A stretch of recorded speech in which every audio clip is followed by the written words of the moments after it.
Welcome back to another 90 Day Fiancé recap. We're going to talk about this week's episode of The Other Way. Now, I normally don't cover Corona and Engie, but I just happened to be watching their scenes as I was online shopping for Christmas stuff. By the way, I kept telling myself I don't want to decorate, but I can't help it. Like, I'm already seeing Christmas content all over my feed, and it just makes me want to decorate. So I just happened to look up, and I saw Corona at a penis museum, which is, okay, interesting. I don't want to see that many schlongs ever at the same time in my life. But I was more shocked by what she was wearing. Like, why is she always dressed like she's going to the club? I mean, no hate. You should wear whatever the F you want. But I still can have questions about it, right? And it's so funny because she'll be going grocery shopping in a full BDSM fit. Like, hello. And then this time she went to a museum, albeit it was a museum of dicks. It was still a museum, and she went during the day dressed like, honestly, it reminded me of myself when I was 18 in a BB dress in the club with my fake ID. So her friends take her to the Museum of Penises. There's penises everywhere, and Corona's like, oh my God, of course you're going to take me here. And then we learn that they haven't been having schmex much because the last time they had schmex, she broke his dick. And I was like, did you bend it? Like, did you hop on it too fast? And it just like, I don't know. But she said it was a bloodbath. I mean, I think in a year, I've had sex like 4 times. What? No, it is supposed to be like the honeymoon phase. And Yeah, you should be like bunnies. in Inky's defense, a little bit. Like, I didn't want to get too explicit, but he kind of broke his penis. Oh what? It was a bloodbath. So things were out of commish. What did you? Does she have teeth? Nay, she's just, I don't know, okay? By the end of the scene, she was told by her friends that they saw Engie super cozy with another woman, and Corona got very upset. And I was confused by this because okay, if you guys didn't know, spoiler alert, apparently this is a reenactment. Like, they were really dating, but they broke up because they weren't going to work out. Because, you know, she's about to go to nursing school in America. She's not going to move to Iceland. And so they broke up, but then they got an opportunity to do the show after they broke up. And so they decided, hey, why not reenact it? We were just together. We didn't have a bad breakup. We're still on good terms. Why not make a little extra cash, get a little clout, and so on and so forth. So since this is a reenactment, I was very confused by why she was so upset. Is she acting? Because, like, okay, damn. Might have seen him with girls. When?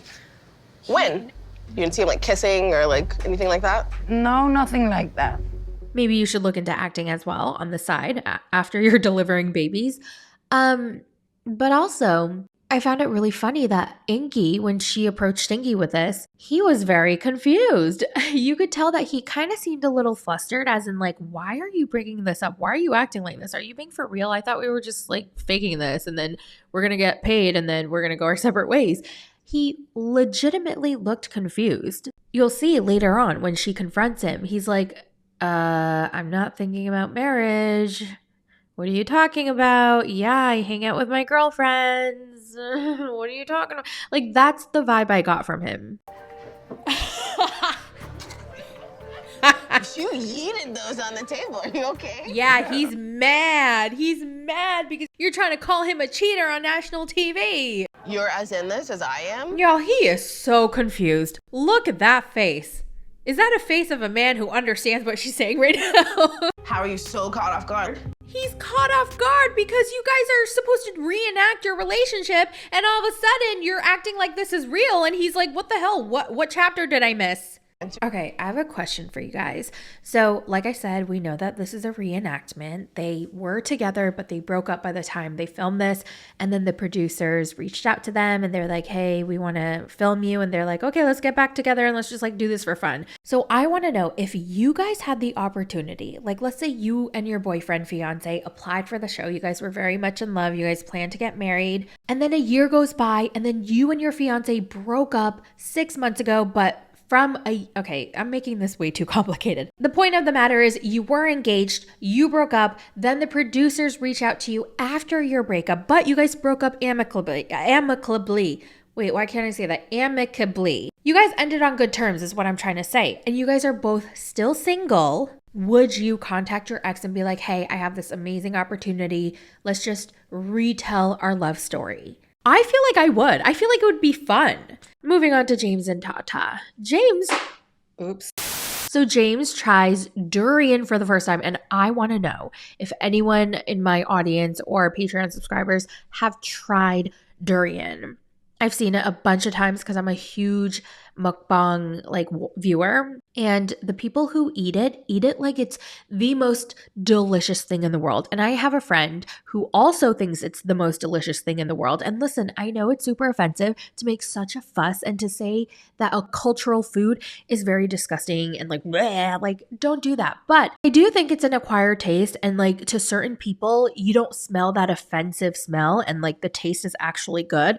And I also believe that to other people with different taste buds, it smells and tastes really bad. Anyway, he says it smells like rotting human flesh and also tastes like it too. And honestly, whatever. People say the same thing to me when I eat sashimi or nigiri, especially salmon, because it has that orangey, fleshy, color.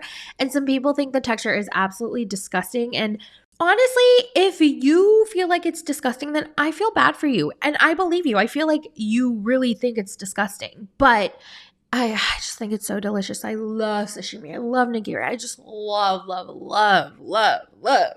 sushi fish.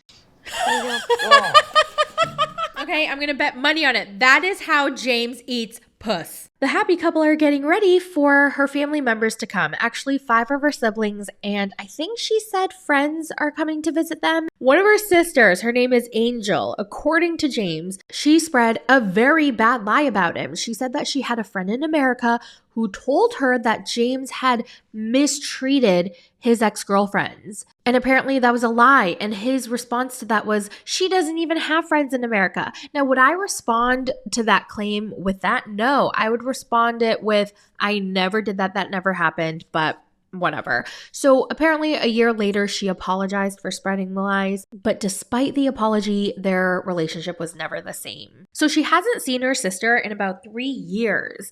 And that was the sister she was super close to. So she has missed her very, very much. So when Angel arrives, they're super happy to see each other. Angel is happy. Tata's crying. And Angel does not give a shit about James. She doesn't even pretend to notice him. She just completely ignores him. Did they make eye contact? I don't know. At one point, she had to acknowledge his presence. And she was just like, hi, I'm just here to see my sister. Hi.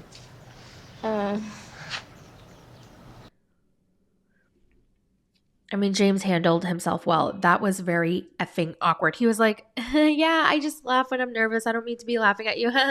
It was so fucking awkward. And her face was just dead.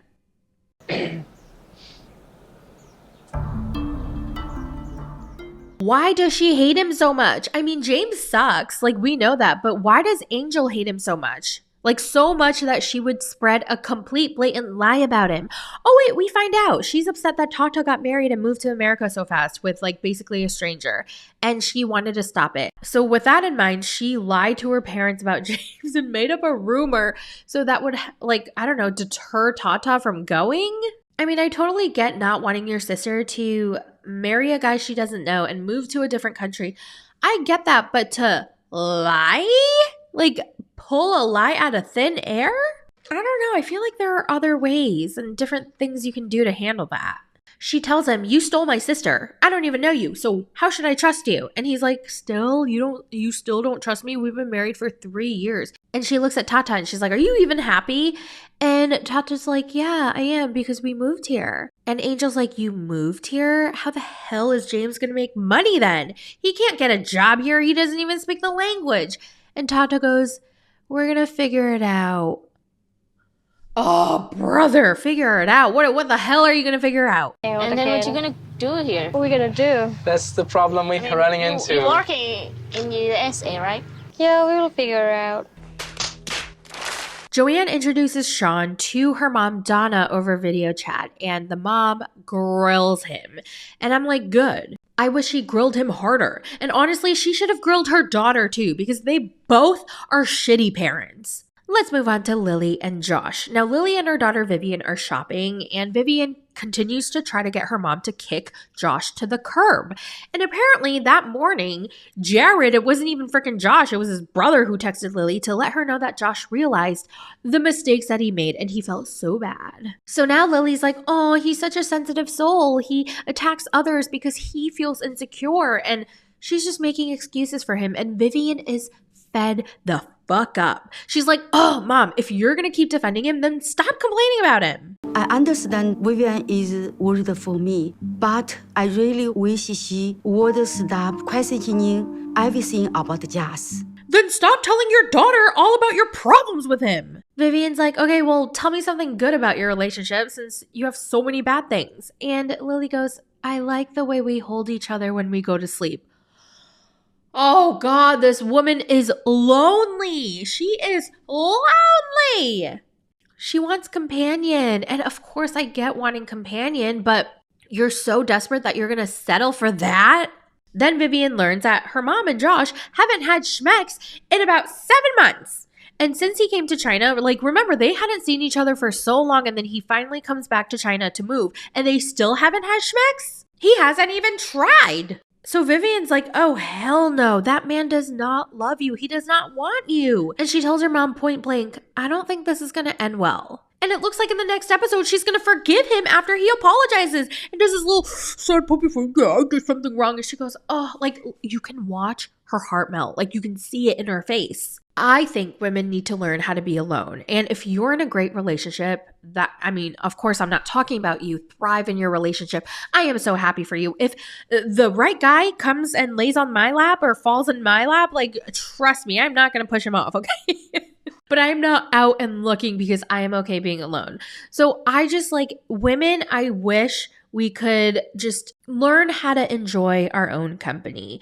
You know, it's being alone is so much better than wishing to be alone. Okay. Being alone is so much better than settling for someone like Josh.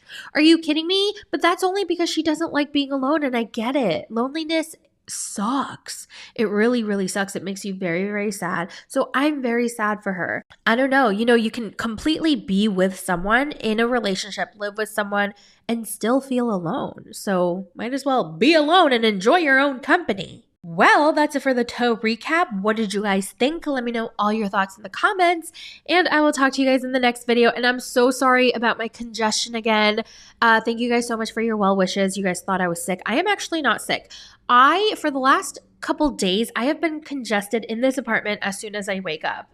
So I don't know what's going on. I bought an air purifier. It was like $300. I don't even think it's working. How do you know it's working? I'm still like, I guess I'm coughing a little less. I guess I'm seeing a little less dust bunnies. Is that a sign of it being effective? I don't know. Let me know in the comments. I have tried Afrin and like it did work for about 20 to 25 minutes, but then I had to keep spraying in more. And I was like, I don't want to constantly be spraying this shit into my nose. So I don't really know what to do, you guys. I really don't. So what is on my schedule today? So I did a very short recap of Before the 90 yesterday. Did you guys watch it? Do you like my shorter recaps? I was thinking about calling it a rapid recap. I also was wondering if I should talk about like reality shows that I watch that aren't like 90 Day. For example, I've been watching Real Housewives of OC, Salt Lake City. Obviously, Love is Blind. Oh my God, Love is Blind has thrown me the fork off, especially the first week and the second week. Even the first week has 6 episodes. So all I'm doing is watching Love is Blind, recapping, editing, posting. And that really throws me off. That got me off of Love After Lockup, Life After Lockup, and I freaking love that show. And I'm so behind. I mean, the season that I was covering ended, and a brand new season of Life After Lockup started, and I think it's on like the 4th episode already, so I don't know if I'm going to be able to catch up. I really wanted to watch Golden Bachelorette, but I don't have time for that right now. I still want to keep recapping Worst Ex Ever, but I don't know. Maybe it was too dark for this channel. I got mixed responses. Some people loved it. Some people just didn't want the dark content. Let's see, what else? I wanted to do a compilation video on thoughts and prayers. Haven't had time for that. 1,000 Pound Sisters doesn't really do well in terms of views on my channel, but like I enjoy it so much. So it's kind of like I do it more for me. and for the people, the few people who do enjoy it. So I'm going to keep that up. I was thinking 1,000 Pound Best Friends is coming out today with a brand new season. And the thing is, I have watched all seasons. I don't know. Are they on their third or fourth season? I've watched all prior seasons. I've been a huge fan. I just haven't had the time to talk about it. So I'm thinking I will add it to my 1,000 Pound Sisters recap. So it'll be like a duo, twofer. You know what I'm saying? I was also thinking about combining my Before the 90 and Toe together. I'm not really sure. That would mean that I wouldn't be able to post the Before the 90 recaps on Mondays. I would have to wait until Tuesdays or possibly Wednesdays. I don't know. I'm trying to figure out a way where what to prioritize, because I do have 2 editors. And right now I've been giving them 1,000 Pound Sisters and the Life After Lockup or Love After Lockup, or any other miscellaneous shows that I'm doing. I try to do the 90 Day Fiancé recaps and the 90 Day spinoffs myself because I can get it up and out the quickest. And I feel like that is the priority for this channel. And then every other show I can give to my editors and I can roll it out whenever they get it back to me. All right, you guys, I am done yapping. So if you watched until the end, thank you so much. I love you guys so much. I feel so much safer here on Patreon. And I will talk to you guys in the next one as I try to breathe through my nose. Simple, simple.